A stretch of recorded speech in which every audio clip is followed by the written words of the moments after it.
para a atualidade. Antes de chamar os convidados da mesa, à mesa, eu quero passar um vídeo para vocês, é um vídeo curto também, mas ele faz um retrospecto do que aconteceu na Constituinte de 88 e da situação atual, né?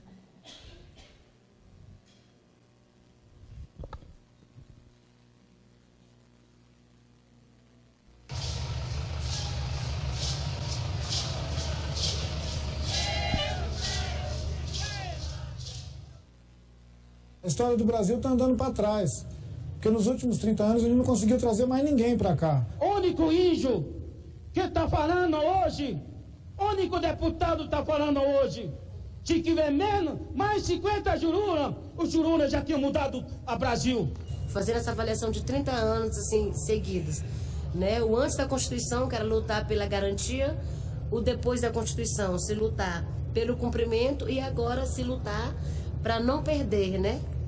Pela permanência desse direito. É uma conquista, né? Não é um privilégio, não. Derramou sangue antes de ser aprovada a Constituição Federal, né? Hoje pela manhã, índios de todas as partes do país vieram à Assembleia Nacional Constituinte para entregar um documento com suas reivindicações. A Constituinte foi muito interessante porque nós tivemos que debater em todo o território nacional com as lideranças indígenas de que era preciso garantir os nossos direitos.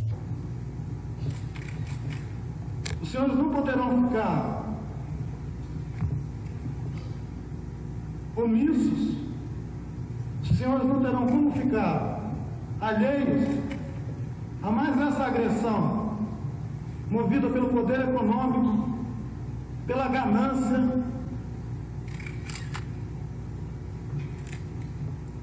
pela ignorância do que significa ser um povo indígena.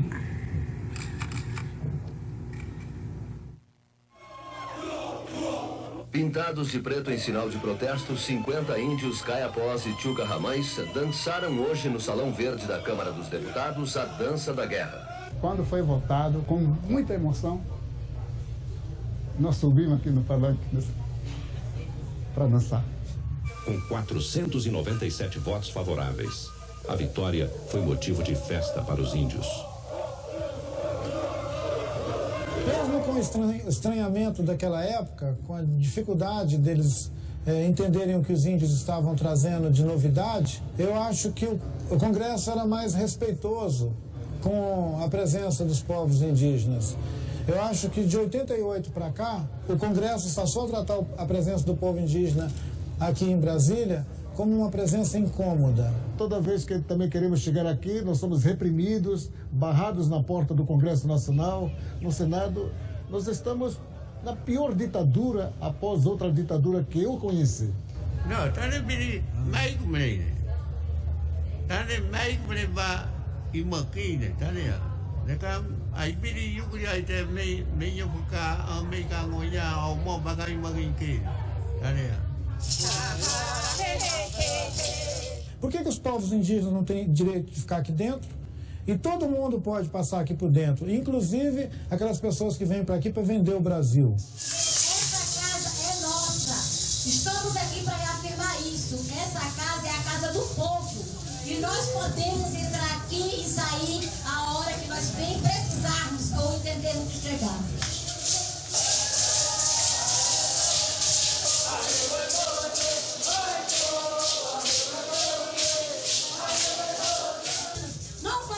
Que uma minoria da sociedade brasileira, que esses ruralistas, que esses grandes empresários, seja maior do que nossos povos, seja maior do que nossos territórios. Nós vamos lutar até o fim.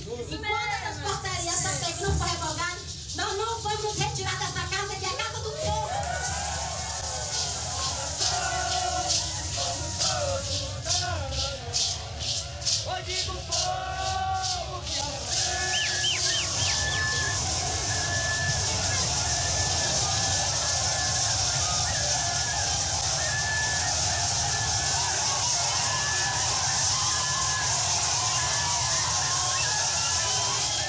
Peça segurança. Essa moda pega! Presidente, eu falei, presidente!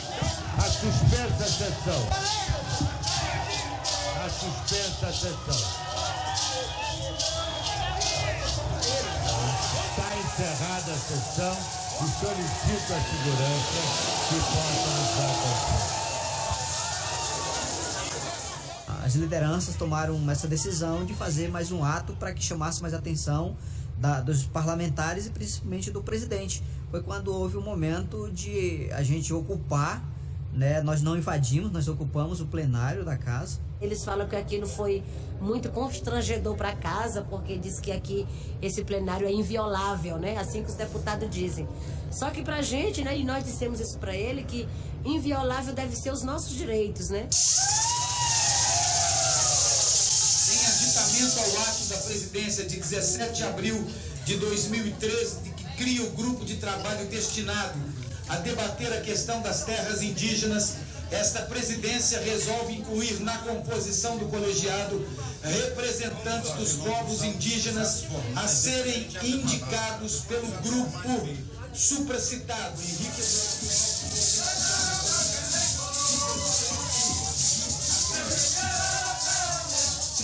E nesse grupo, de fato, a gente esperava que a gente pudesse discutir, né, debater todos esses problemas. E aí, assim, lamentavelmente, foi se afunilando com um foco maior na PEC 215. Manobras articuladas, sempre nesse sentido de violar direitos ou de restringir direitos. Né? E aí o Congresso está muito forte em cima disso e o movimento realmente precisa se mobilizar cada vez mais, né? Porque a gente sabe também que a força do movimento indígena consegue, às vezes, minimizar um pouco ou amortizar, né, essas intenções do Congresso, né?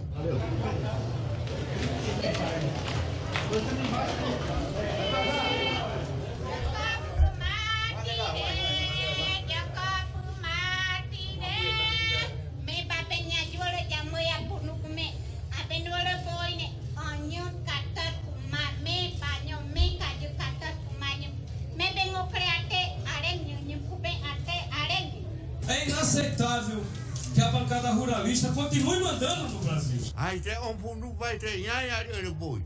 Nari comia daí tem fundo vai fungar. Tá nem a. Faz a câmera falar vocês, né?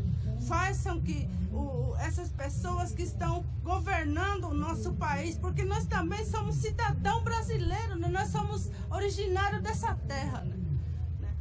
Então nós estamos lutando, né? O nosso grito, o grito do povo hoje, né, é pela vida, terra, justiça e demarcação. Os povos indígenas estão intimamente ligados à questão da terra. A terra para nós é muito mais do que mercadoria.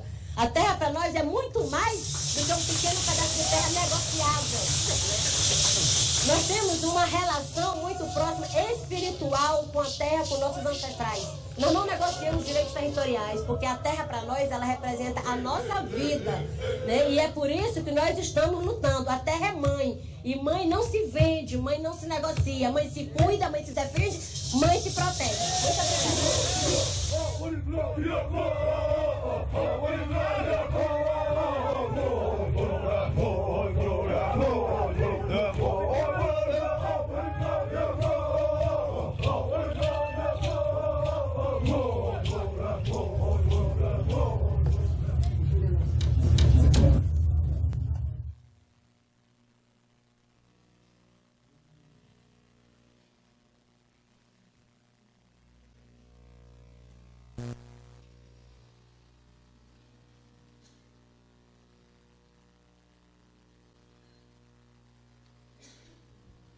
Bom, com esse vídeo a gente abre para a mesa hoje as ameaças e a mobilização indígena e da sociedade civil, mostrando que a história não parou, a história continua e que estamos aqui justamente por isso. Antes de chamar os convidados, eu queria só mencionar que tem uma exposição, não sei se vocês viram, lá no hall de entrada, que é uma exposição montada pela professora Alik Wonder e pelo intelectual indígena Daniel Munduruku, com as ilustrações dos livros do Daniel, que tem uma vasta publicação em literatura, né, e cujo ilustrador é Maurício Negro. Bom, sem mais delongas, eu chamo para a mesa a Samantha Cicina, que é mestre em desenvolvimento sustentável pela UNB, atua na defesa dos direitos dos povos indígenas e no fortalecimento das capacidades, em especial da juventude e mulheres indígenas, e é articuladora política e secretária da sua organização de base, Namuncurá, Associação Chavante. E chamo também...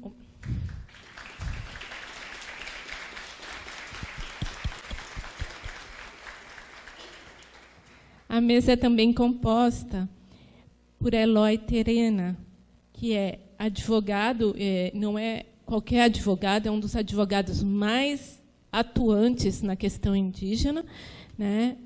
Ele é advogado da Articulação dos Povos Indígenas do Brasil, a PIB, e é doutorando em Antropologia Social no Museu Nacional, UFRJ.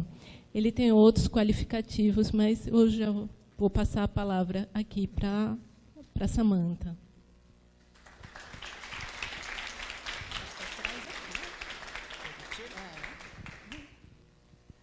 Oi, Arron, boa tarde. Só vou pedir desculpa antecipadamente, que de vez em quando vou dar umas tossidas, umas coisas assim, porque minha garganta está um pouco irritada. Então, eu já peço desculpa de antemão. E eu quero agradecer o convite, em nome da professora Artionca, que fez essa convocação, né, esse chamamento para poder estar aqui na Unicamp, nesse momento de 30 anos da Constituição, e para fazer uma reflexão, na verdade, não somente da conjuntura atual, mas do que se é, ou das expectativas de se ter uma presença indígena dentro do Congresso Nacional, que é o maior espaço de tomada de decisão que a gente tem aqui no Brasil.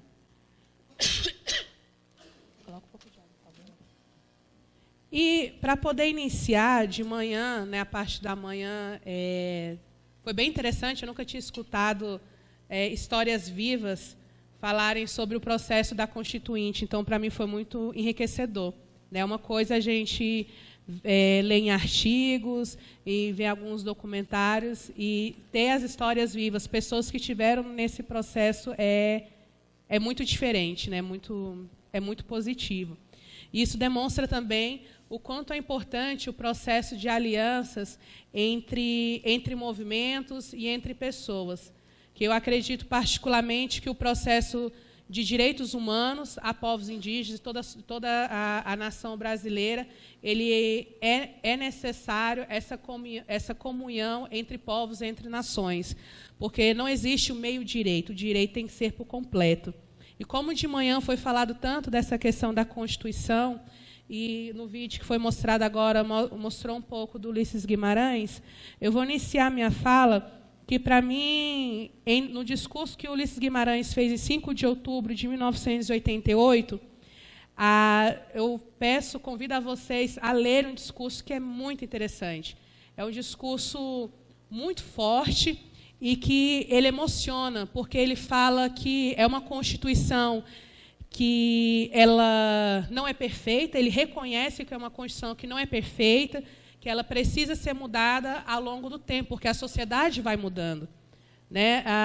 As necessidades vão mudando, então ele já deixa essa abertura.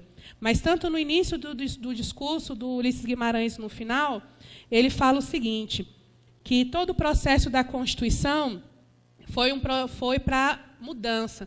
Aí, eu lendo o discurso, lembrei da fala do Ailton de manhã, que ele falou muito da primavera, da revolução. E o Ulisses Guimarães ele fala que é para mudar. Que ele fala assim, essa Constituição, ele fala assim, a nação quer mudar, a nação deve mudar, a nação vai mudar. A Constituição pretende ser a voz, a letra, a vontade política da sociedade rumo à mudança. Então, isso em 1988. Eu acredito, e agora em 2018, eu acredito que o anseio da maioria dos cidadãos brasileiros é essa, que a nação quer mudar, que a gente deve mudar, que a gente vai mudar. Mas será que estamos mudando? O que será que está acontecendo, na verdade, na situação dos direitos nossos enquanto povos indígenas, das inviolações, no qual foi falado no vídeo por Sônia Guajajara. E nesse processo de constituinte, da presença de indígenas dentro do Congresso Nacional, com 30 anos da Constituição, a gente só teve, até hoje, um indígena dentro do Congresso. Eu não gosto de dizer que ele é o único, porque o único, no meu ponto de vista, fecha as portas. Eu acredito que a gente tem que falar que ele é o primeiro. E Mário Juruna, na época quando ele estava na Constituinte, ele foi eleito em um estado, até então, na época, onde não se reconhecia pelo grande número de povos indígenas, que foi o estado do Rio de Janeiro.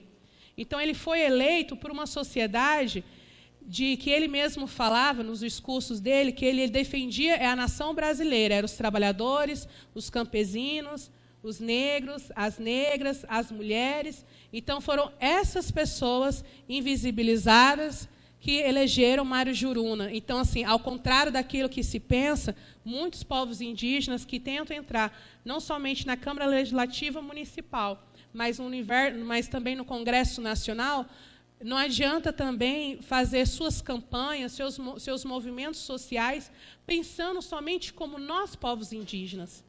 Porque a fala do Saboy e da Manuela Carneiro de manhã falou muito bem claro do processo das alianças e articulações, não somente com o movimento, mas com vários movimentos, mesmo até então com aquele que a gente se diz nossos inimigos. Né? Como fazer esse processo de articulação para que a gente possa conseguir atingir o bem comum, digamos, que possa estar no equilíbrio de ambas partes.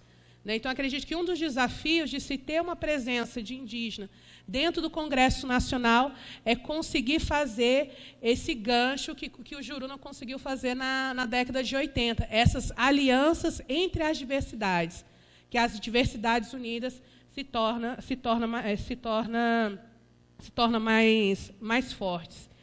E essa presença também de indígenas no Congresso Nacional, apesar de até hoje a gente só teve um, mas eu espero que tenha outros, reflete essas primaveras, essa necessidade de revolução dos povos indígenas no Brasil em relação às diversas violações que estamos passando aos nossos direitos reconhecidos. E uma dessas manifestações a gente está tendo esse ano passado, na verdade, a Articulação dos Povos Indígenas do Brasil, no acampamento Terra Livre, que é a maior mobilização nacional indígena que acontece em Brasília, fez um chamamento, uma convocação aos povos indígenas do Brasil para que possam se candidatar ao Congresso Nacional, seja como deputado federal, ou nos seus estados como deputados estaduais, ou até mesmo na presidência da República. E do ano passado para cá, a gente teve essa reação dos povos indígenas. Então, hoje nós temos uma candidata compondo uma chapa para a presidência da República, que é Sônia Guajajara, mas temos em quase todos os estados candidatos, seja para deputados federais ou para deputados estaduais. Então, isso é uma reação ao que está acontecendo, às nossas violações. E eu acredito que é algo positivo.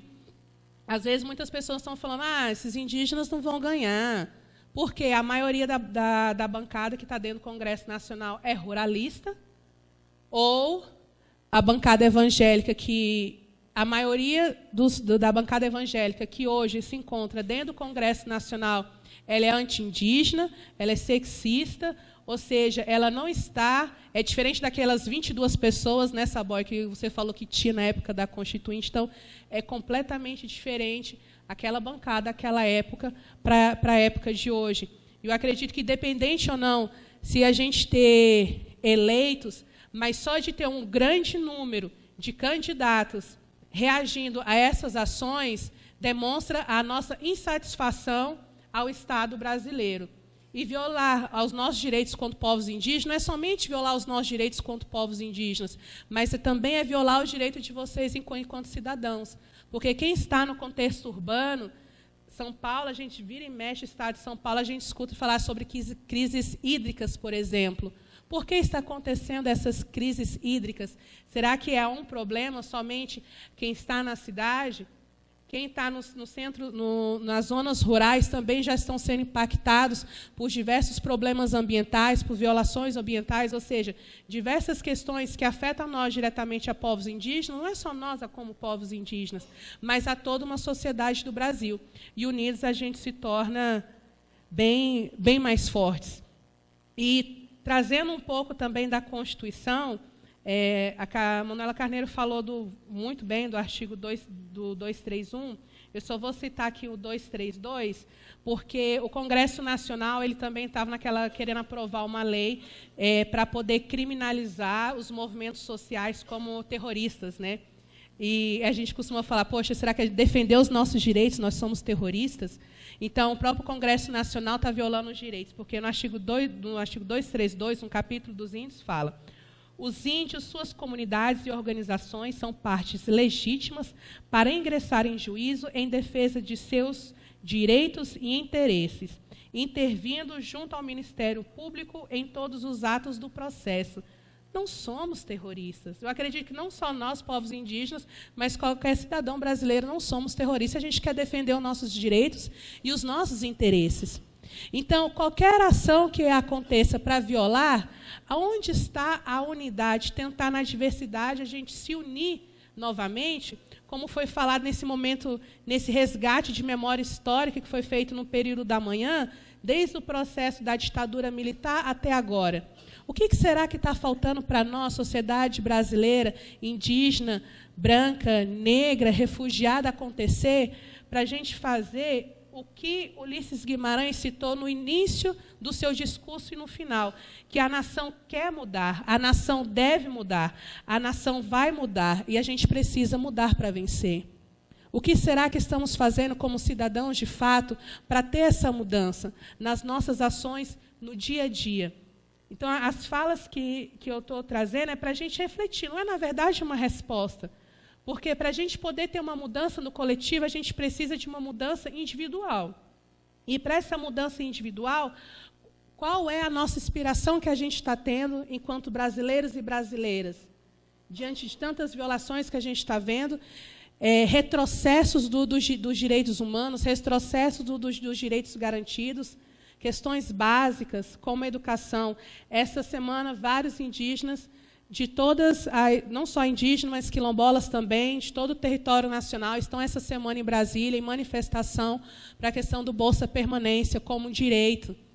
Então, é uma reação. Então, a gente precisa nos unir nessa diversidade.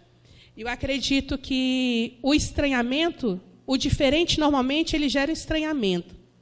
Eu acredito que isso que aconteceu na década de 80, quando o Juruna estava no Congresso Nacional, mas que pode acontecer hoje se qualquer indígena conseguir entrar no Congresso. O Saboy de manhã ainda falou bem assim, que naquela época da ditadura falava muito assim, os subversivos. Né? E nessa questão dos subversivos, coloca o primeiro vídeo, por favor. Nessa questão dos subversivos, tem um filme que também coloco como sugestão, que é Terra dos Índios. É um documentário zelituviano que foi falado por Ailton, mas ele é super atual. É só um minutinho da primeira introdução que fala justamente dessa questão do que é ser o subversivo na perspectiva de Massal Tupãim. E eu creio que pelo Brasil inteiro vai levantar, ou já levantou, índios esclarecidos como eu, que levantará sua voz em prol da sua raça. Eu sei, eu lembro muito bem, conheço através dos jornais o nome do chavante Mário Juruna. Aquele índio é tido como subversivo pelos elementos da FUNAI. Eu acho que não. Porque aqueles que chamam o índio de subversivo, o índio não sabe disso. O índio não sabe esse termo de subversão. Isso não é nosso. Então a gente tem que respeitar. Se você, no início do vídeo fala, né, que essa fala foi em 1978, 10 anos antes da Constituição. 10 anos antes da Constituição, aqueles indígenas, igual o Massal Tupãim falou, indígenas como eu esclarecido, que lutam pelos seus direitos, já eram chamados como subversivos. 10 anos antes da Constituinte. Então, 78 para cá são 40 anos. E até hoje, nós, povos indígenas, por defender os nossos direitos, os nossos interesses, que está aqui reconhecido, não falo conhecido, reconhecido na Constituição, ainda somos tratados como terroristas ou como vândalos. Foi falado num vídeo também da mobilização. Nós não invadimos o Congresso Nacional, nós ocupamos o Congresso Nacional. Se diz que a casa é do povo, então, se é do povo, a gente tem todo o direito de entrar. Mas não é isso que acontece. E todas essas questões indígenas que se fala, e de violações de direito aos povos indígenas, é para uma coisa básica, que é a questão da terra, que é tudo que fala no artigo do 231, que é a primeira parte da Constituição Federal. São os interesses, na verdade, o que está nos nossos territórios. E será que mudou alguma coisa dos interesses da época de 1500, da colonização, para hoje? Vocês acreditam que mudou algo ou não? Será que qual é a perspectiva ou a visão, na verdade, que a sociedade brasileira tem dos povos indígenas? Indígena é aquele que anda nu, fala a sua língua, tem que estar no seu território, nós não podemos ter um smartphone, não podemos falar português porque deixamos de ser indígena. Esse é um pensamento atual. Muitas pessoas ainda insistem nesse pensamento. Índio tem que estar lá na mata. Se não está na mata, não é índio. Pô, se não é índio, se não estiver na mata, então por que quando a colonização chegou, teve ações forçosas de obrigações de trazer esses indígenas a proibir de falar a língua, a de se vestirem, a de se catequizarem, de se evangelizarem, ou seja, de introduzir totalmente esse indígena em outro mundo. Aí agora essas pessoas, filhos dessas pessoas, dizem, não, eles têm que ficar na mata. Poxa, cadê a reflexão histórica do país? Eu adorei a fala da manhã, porque eu falei, a gente está com pessoas da história viva, é outra coisa, né? E Sabó ainda falou bem assim, a gente precisa saber o que aconteceu 30, 40 anos atrás. Tem pessoas hoje que é a favor da ditadura militar, mas será que leu história? Sabe o que será que aconteceu? Ou é simplesmente um senso comum? Não, as Forças Armadas vai nos proteger. Será que essa é a solução? Será que a gente tem que esquecer tudo o que aconteceu no passado? Então, todas essas questões, problemas e violações de nós, quanto povos indígenas, é uma questão básica, que é da terra. E Giruna ainda fala, nosso documento é a terra. Por mais que fale documento hoje, né, é o papel e a caneta, mas o documento é a terra. Sem a terra, a gente não consegue a nossa sobrevivência. E eu vou passar um trechinho também, que é desse mesmo documentário Terra dos Índios, que é do Darcy Ribeiro, que ele fala justamente essa questão territorial.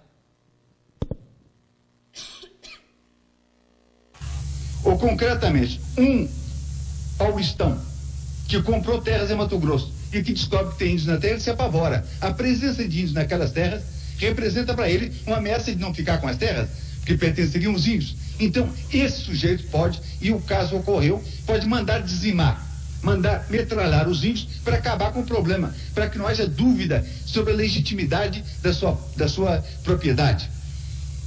Mas aqui se trata sempre de que, num caso concreto, um corpo de interesses minúsculo, que não são os interesses nacionais, que não são os interesses do Estado de São Paulo, nem da nação Brasil, nem dos brasileiros, nem de nós que estamos nessa sala. Nenhum interesse nosso roça ou choca com o interesse indígena. Choca o interesse daquele que tem uma fronteira ao lado de uma aldeia e que quer acabar com a aldeia para aumentar a sua fazenda.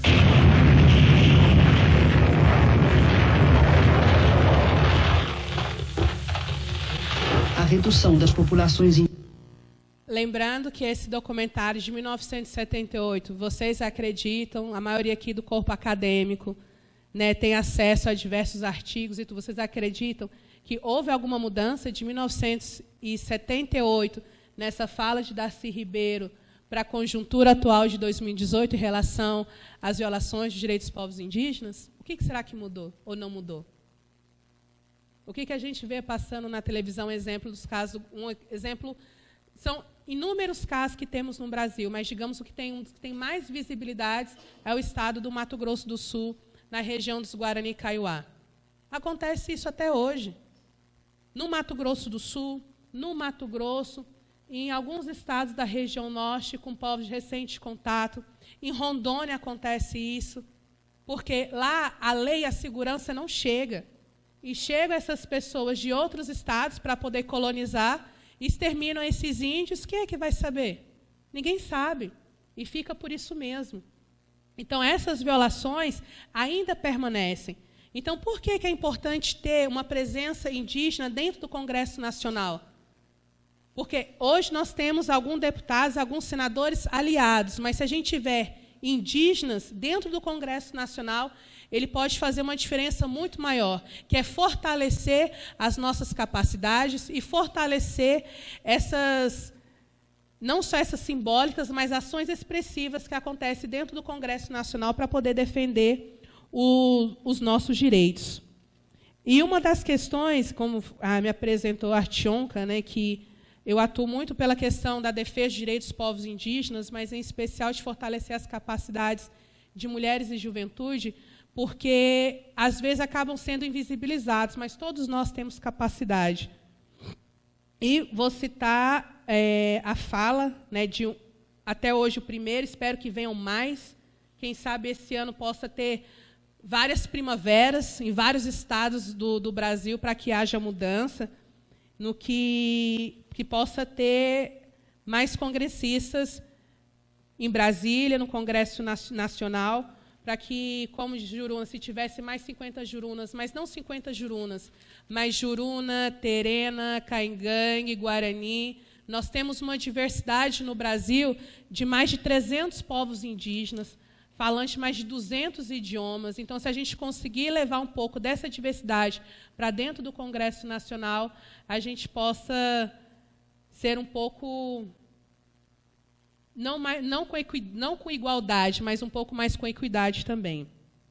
E um de nosso congressista que tivemos até hoje, ele fala: cada um de nós tem consciência, cada um de nós tem capacidade. Ninguém tem menos capacidade. Todos nós temos capacidade, inteligência e vontade para assumir aonde exista o poder. E aonde está o poder hoje no Brasil?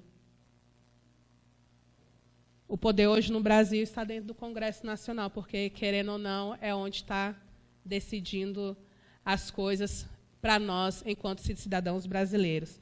Mas, mesmo diante de todas essas violações que nós passamos, eu não minimizo a nossa responsabilidade enquanto povos indígenas. Porque, sim, nós temos, eu acredito que, alguma culpa em relação a quem está no Congresso. E uma das coisas que eu dialogo muito com várias andanças que eu faço em várias comunidades indígenas é trazer essa reflexão política, a consciência política que estamos passando no Brasil. Que, se hoje temos o Congresso dessa forma, nós, enquanto povos indígenas, também devemos refletir o que está acontecendo. Porque tem políticos que, a cada 4 anos, aparecem em nossas comunidades indígenas, oferecem presentes, trocas, igual na época da colonização. Eu te dou um espelho, você me dá uma pena. Eu te dou um facão, você me dá outra coisa. Porque é assim que foi feito o contato.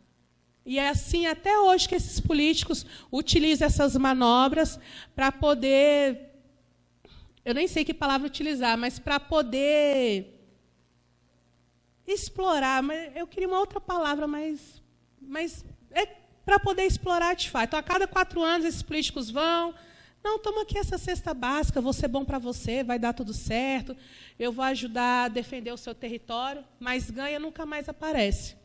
Então, não minimiza a nossa responsabilidade também. Então, por isso, nós, enquanto povos indígenas, a gente está nesses diversos meios, diversos mundos das nossas comunidades, né, nas cidades, a gente também precisa ter esse conhecimento, esse empoderamento em relação às questões políticas externas. E precisamos ser mais maliciosos. O mundo muda. Não é mais assim como é antigamente. Olha, o pessoal fala, quem vê cara não vê coração. E realmente é isso. Hoje em dia, ninguém mais conhece o ladrão. Né? Todo esse processo de corrupção hoje, né, que passa pelo Brasil, quem é que está fazendo o processo de corrupção hoje no Brasil? O pessoal fala, tem aquele dizer, o colarinho branco, né? Então, são essas pessoas que estão fazendo a corrupção hoje no Brasil. Então, a gente tem que mudar, nós, enquanto povos indígenas, também devemos mudar essa visão e ser mais maliciosos, o que está acontecendo em relação às violações de nossos direitos. E eu já vou finalizando aqui a minha fala, minha garganta já está começando a querer irritar.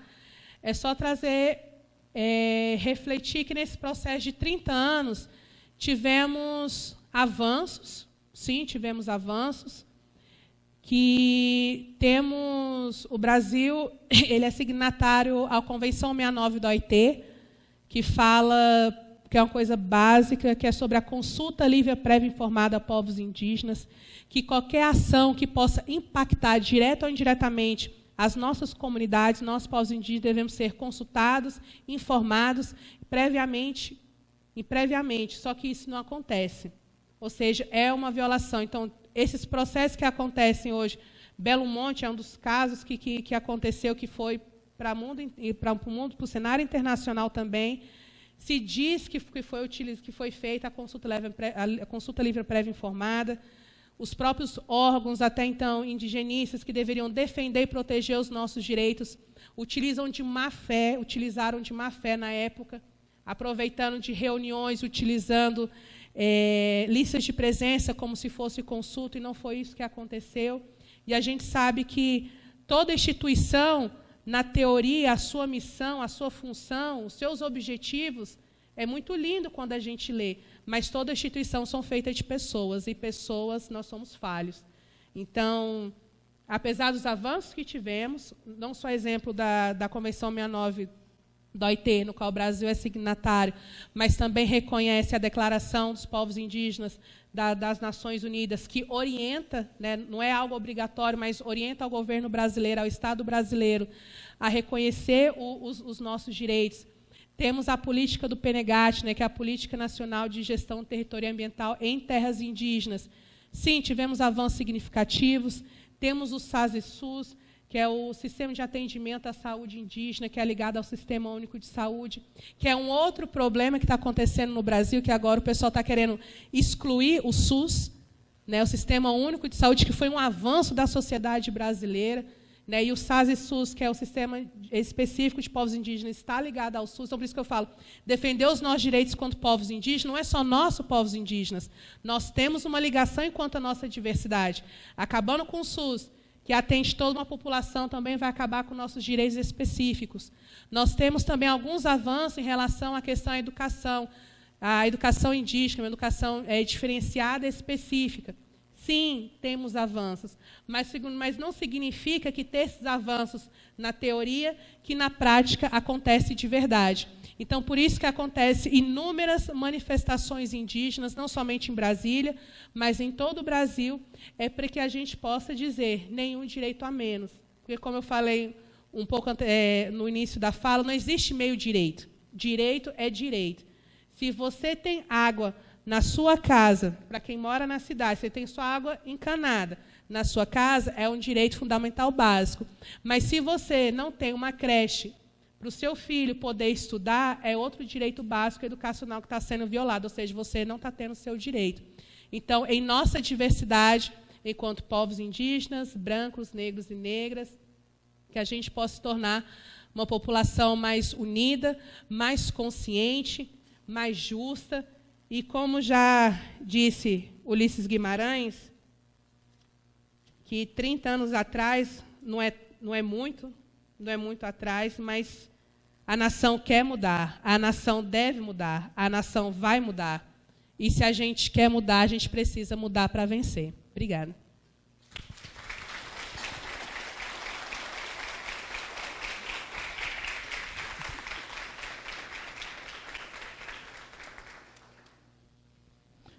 Oi. Bom, boa tarde a todos e a todas. Gostaria também de agradecer o convite feito pela organização do evento, especialmente a professora Artionca, né, que ficou em contato com a gente. Agradecer o esforço, né, e a colaboração por ter quase que não bateu, né, da gente vir. Enfim, as agendas vão se cruzando, mas deu tudo certo da gente estar aqui hoje. Gostaria de, em primeiro lugar, de registrar a minha prestar as minhas homenagens, né, a todas as lideranças indígenas, os caciques que participaram do período da Constituinte de 87 e 88 e que garantiram, né, com certeza, esses 2 artigos hoje que estão consagrados na Constituição Federal. Então, eu gostaria de prestar essas homenagens, que nós sempre fazemos isso, né, Samantha? E também aproveitar a presença do Ailton Krenak, né, que está aqui representando, eu acredito, todas essas lideranças, tanto aquelas que já se foram, como ainda os caciques que estão vivos, né, que estão presentes entre nós. Também prestar as minhas homenagens a todos os aliados, né, que de alguma forma contribuíram, né, seja participando ativamente dos trabalhos da Constituinte, seja os antropólogos e demais indigenistas que, naquele momento, tiveram um papel fundamental para a defesa dos direitos dos povos indígenas. Eu sou Eloy Terena, sou de Mato Grosso do Sul, da terra indígena Tonaipeg, e faço parte, assim como a Samantha, dessa geração de jovens indígenas que nos últimos 15 anos, vamos dizer assim, né, Samantha? Que nos últimos 15 anos deixaram as suas comunidades e tivemos acesso ao ensino superior, né?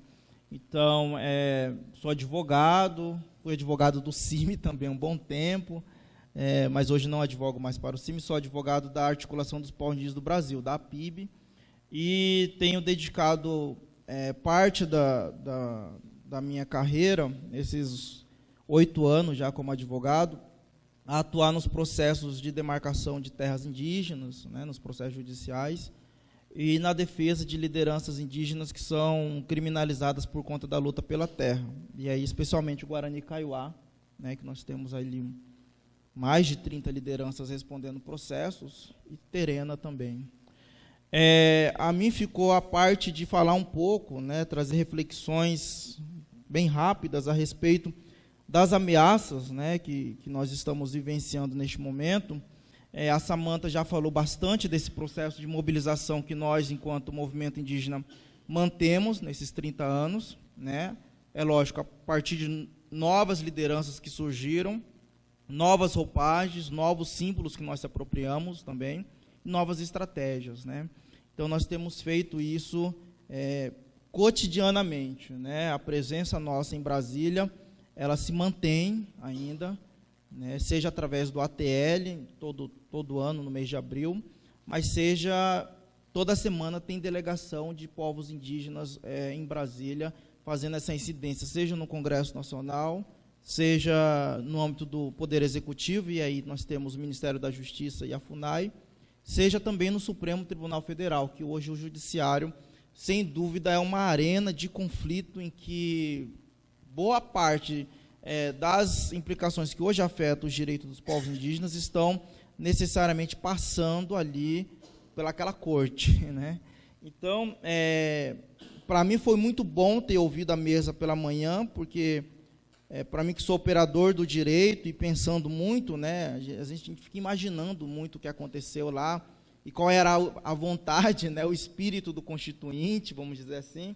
Ouvi, né, tanto o ex-deputado Carlos Saboy, professor agora, e a professora também, e o Ailton, que eu já tinha ouvido várias vezes, a gente começa a pensar também outras teses, né, que nós possamos levar para o judiciário. Né?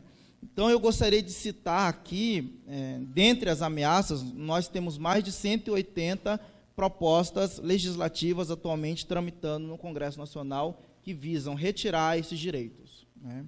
Então, dessas 180, muitas são repetitivas, muitas estão tramitando, né, apensadas a outras. Então, eu gostaria de citar pelo menos 2, né, que nós consideramos as mais graves. Né? A primeira dela é a PEC 215, né, de 2000, que é uma proposta de emenda constitucional, quer dizer, um ataque direto ao texto constitucional, e que visa, né, transferir, né, essa atribuição que é da União para o Congresso Nacional de demarcar e homologar as terras indígenas.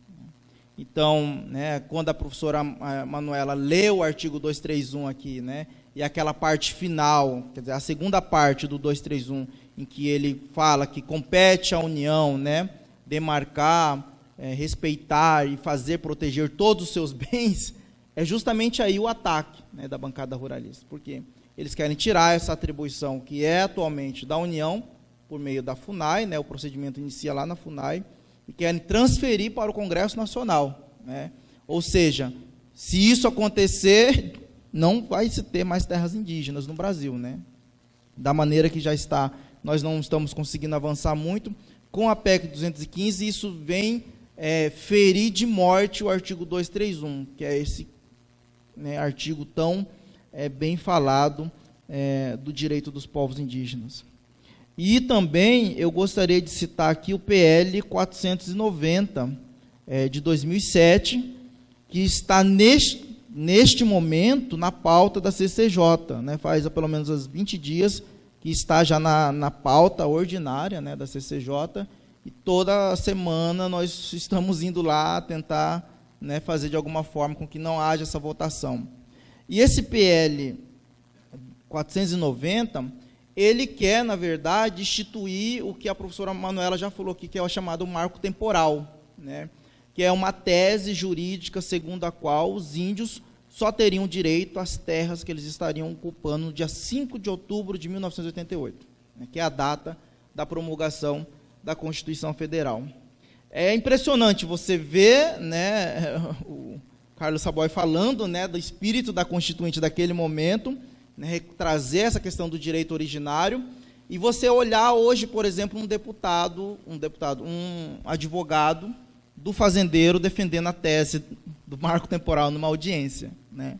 Eles falam o seguinte: Excelência, de fato, a Constituição reconheceu os direitos originários dos povos indígenas, mas a Constituição utilizou o verbo no presente. Eles falam assim. Ocupam, aí eles mostram, eles grifam, né, aquela letra. Eles falam, ocupam, veja-se, Excelência, o verbo está no presente, quer dizer que a Constituição reconheceu apenas as terras que eles estivessem ocupando neste exato momento que ela foi promulgada. Né? Essa é a famosa tese do marco temporal, e essa é a justificativa, a brilhante justificativa dos advogados do agronegócio. Né? E você tem magistrados caindo, né, embarcando nesta onda, né, de que, e todos nós, o pessoal que são do direito, aí sabe, né, que a interpretação gramatical da lei é a interpretação mais pobre que nós temos, né, no mundo jurídico. Nós temos a interpretação teleológica, a interpretação que busca o espírito da lei, mas a gramatical, de fato, é a mais pobre que nós temos, né? Mas eles embarcaram nessa. E pensar que o marco temporal ele ganhou muita notoriedade, de fato, com o julgamento do caso da Raposa Serra do Sol. E aí, uma coisa que nós fomos observar, nisso tem muita razão o Ailton Krenak, né, quer dizer, 5, 6 anos depois eles despertaram, né, para aquilo que eles tinham aprovado, né, muita coisa passou, né, não sabe como. Nós olhamos essas proposições legislativas do final da década de 90, por exemplo, a PEC 215, que é do ano de 2000, ali na justificativa da PEC 215, a gente vê, na justificativa, os deputados falando o seguinte: a necessidade de se colocar um marco temporal, porque não dá para reconhecer tudo, né? E aí, então, eles tentaram, de todas as formas, passar isso pela via legislativa.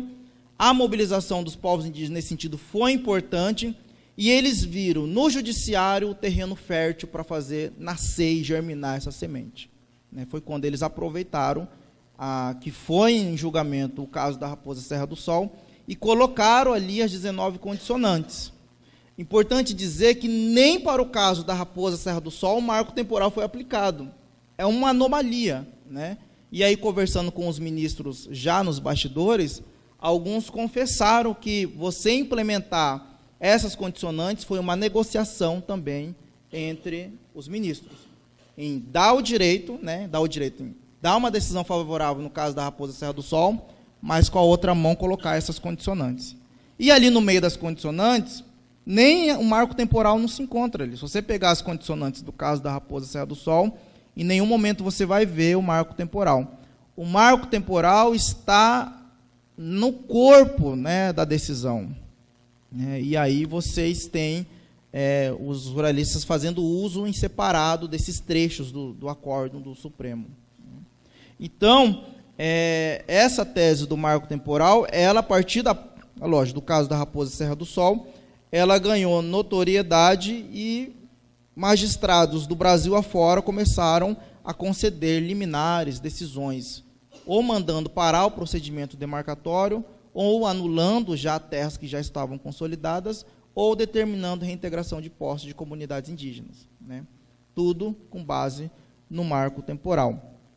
E aí, este PL 490, que eu disse para vocês, ele é uma forma de fato, institucionalizar pela via legislativa o marco temporal. Então, só para vocês terem uma ideia, eu vou citar aqui para vocês o artigo 3º, né, deste PL 490, vocês podem depois até pegar, é público isso, né, você entra lá no site da Câmara, vocês podem acompanhar todo esse processo, inclusive é digital hoje, todas as peças. Ele fala o seguinte: são terras tradicionalmente ocupadas pelos índios de nacionalidade brasileira, começa aí já, devidamente comprovada, né? Aquelas que na data da promulgação da Constituição de 1988 atendiam simultaneamente aos seguintes requisitos. E aí ele repete o texto constitucional, né? As por eles habitadas em caráter permanente, as utilizadas para atividades produtivas, as imprescindíveis à preservação dos recursos ambientais e as necessárias para a reprodução física e cultural. Isso é o texto constitucional, né? E aí eles colocam lá embaixo 2 parágrafos, né? Parágrafo 3º. A ausência da comunidade indígena da área pretendida em 5 de outubro de 1988 descaracteriza o enquadramento do inciso 1. Quer dizer, não é terra indígena. Se os índios não estavam ali no dia da promulgação da Constituição Federal, eles não têm mais direito a essa terra. Salvo renitente esbulho devidamente comprovado. E o que é renitente esbulho? Aí o parágrafo 4º fala, né?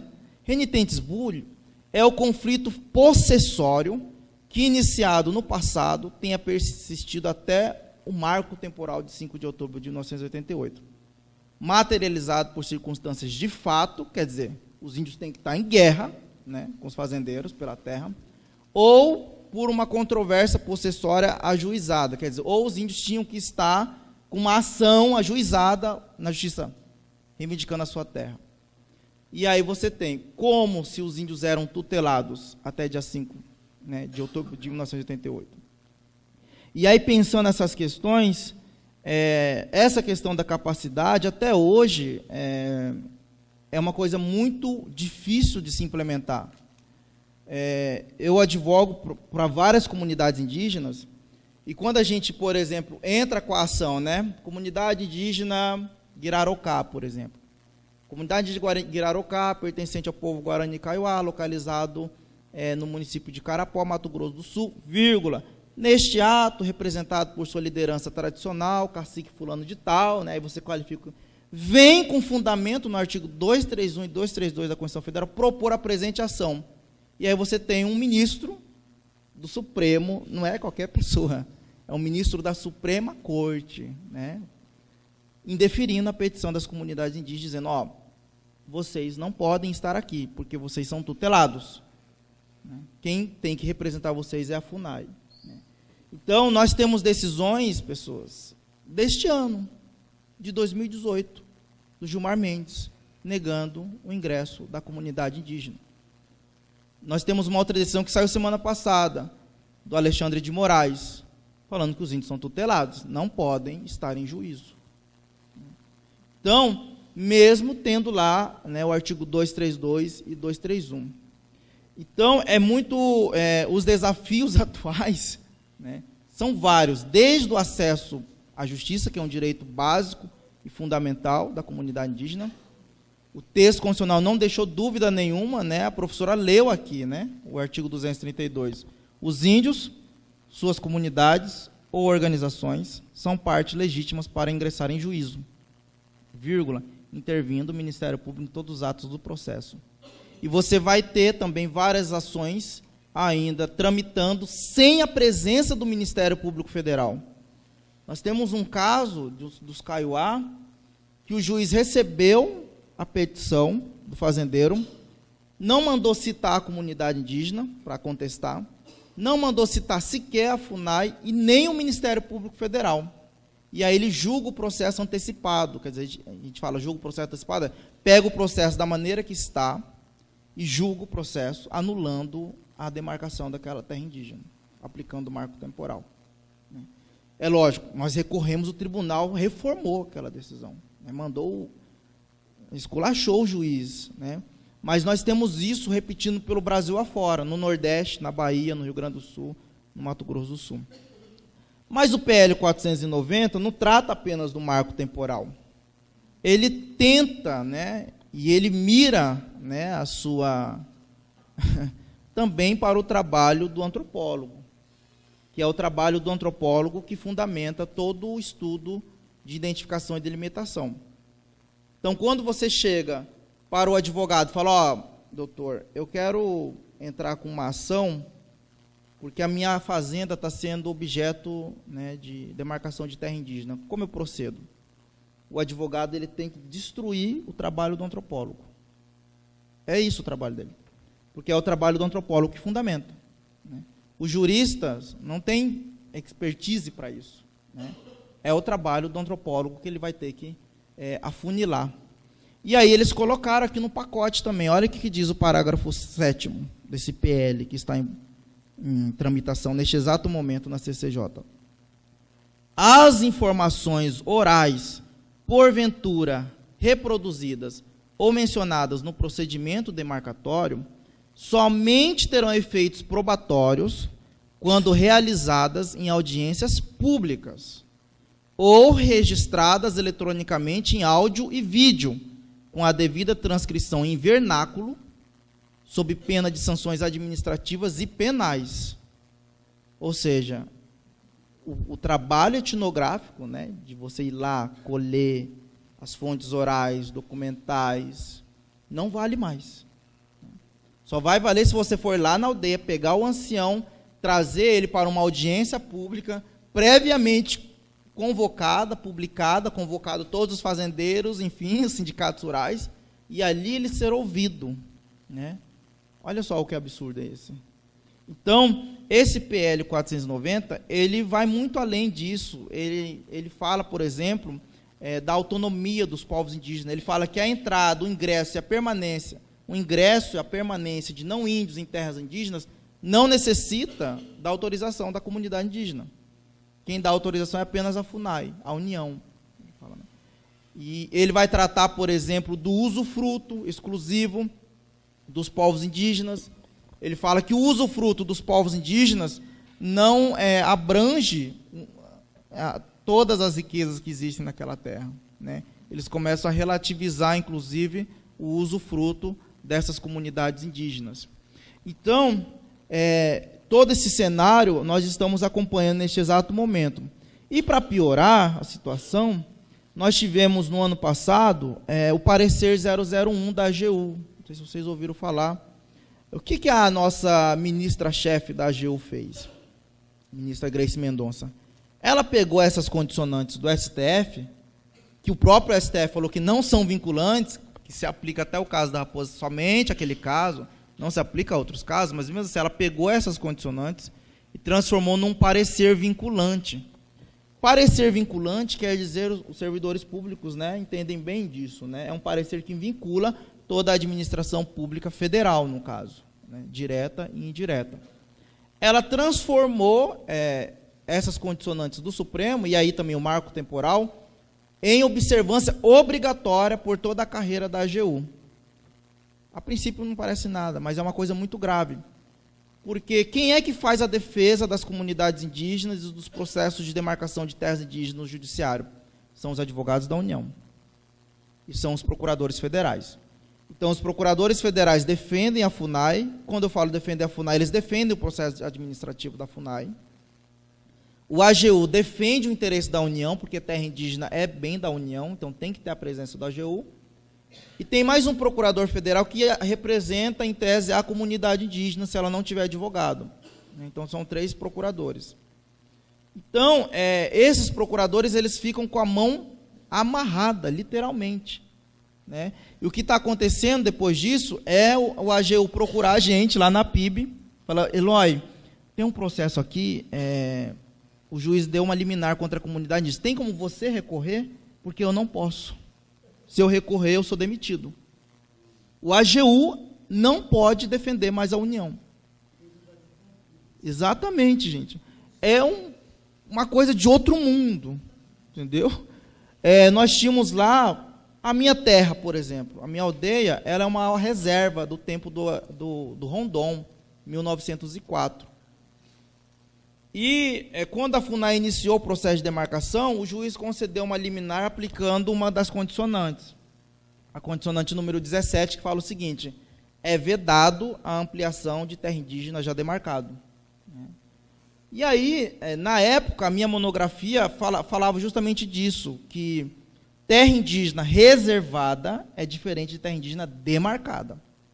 Peguei isso, levei para a AGU, ela falou: ótimo, excelente essa tese. Ela preparou, né, a peça, e aí na época veio a portaria da AGU, que era antes desse parecer, né? Ela falou: Eloy, eu não posso mais entrar com essa ação, porque agora eu tenho que seguir o que diz a minha chefia, que a sua terra é demarcada e pronto. Quer dizer, resultado, nós tínhamos que entrar pelas vias próprias. Então você vê quantas comunidades estão à mercê, né, dessa situação em que os advogados públicos que deveriam fazer essa defesa não podem fazer. E nós temos muitos AGUs bons, procuradores bons, que estão há mais de 30 anos, né, atuando na FUNAI e que, inclusive, foram removidos, né?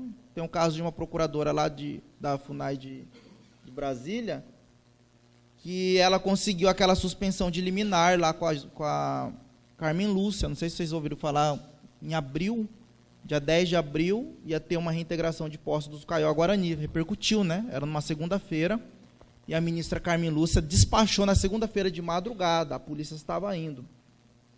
A procuradora que conseguiu essa liminar lá com a Carmen Lúcia, ela foi retirada do cargo dela. Ela foi removida para um setor administrativo lá da AGU. Ela tem 15 anos que atua na questão indígena e, foi mandada embora. Quer dizer, foi removida nesse caso. Então, essa questão das perseguições, né, no período da Constituinte, a única CPI que teve é a CPI do CIMI, né? E nós acabamos de repassar novamente pela CPI do CIMI, /INCRA, que não foi só o CIMI, né? Foi a ABA, foi um movimento indígena, né? Foram mais de procuradores, inclusive, né? Foram indiciados por conta dessa CPI. Então, o que eu gostaria de dizer com tudo isso é que nós estamos acompanhando todas essas situações,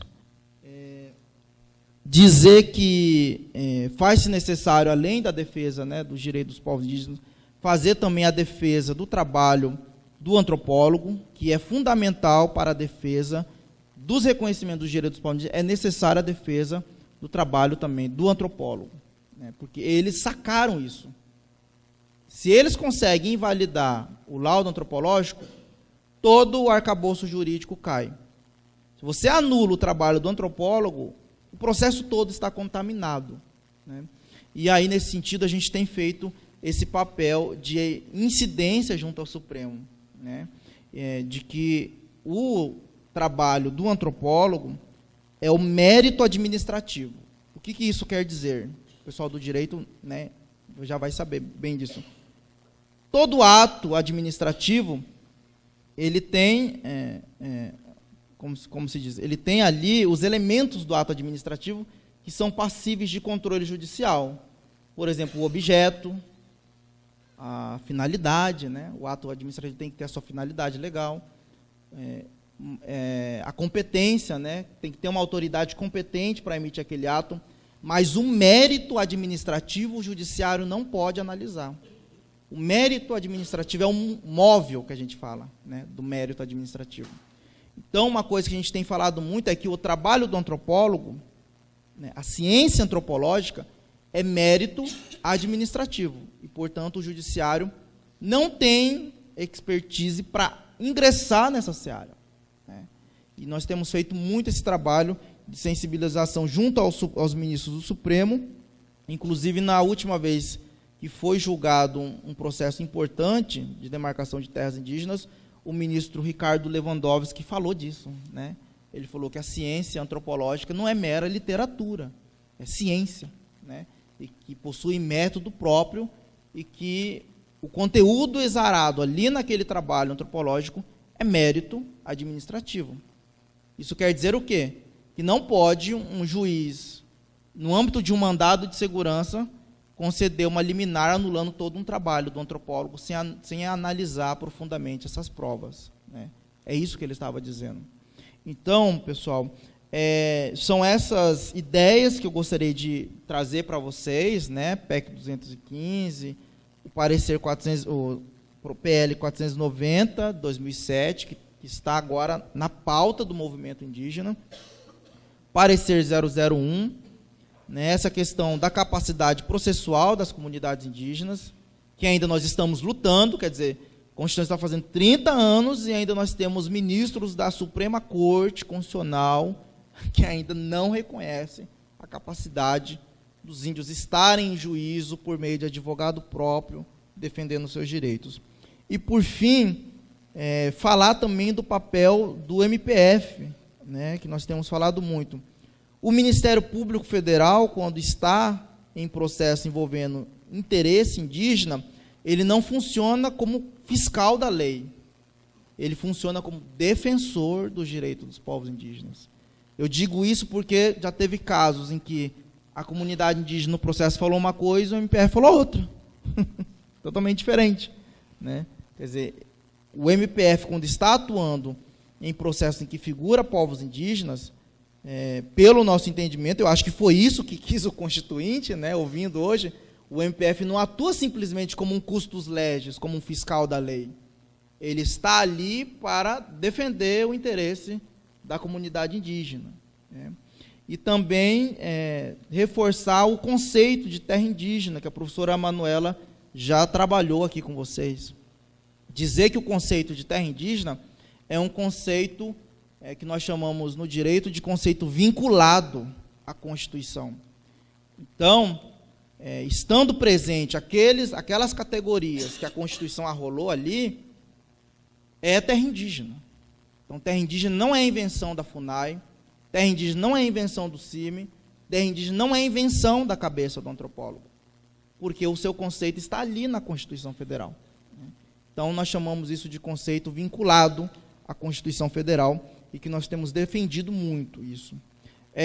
Então, a par de tudo isso, dizer para vocês que nós também temos a consciência, nós, lideranças indígenas, né, mais novos, vamos dizer assim, temos a consciência de que esses 2 artigos foi uma conquista do movimento indígena, foi fruto de intensa mobilização e articulação das nossas lideranças, que muitos já não estão aqui, outros estão ainda, e nós temos também a consciência de que é dever, né, é compromisso nosso, ético, moral, de continuar a defesa desses artigos, né, como forma de honrar a memória do movimento indígena, como forma de honrar, né, também as nossas lideranças que já se foram e que ainda estão aqui também, e dizer para vocês que nesses 30 anos da Constituição, nós estamos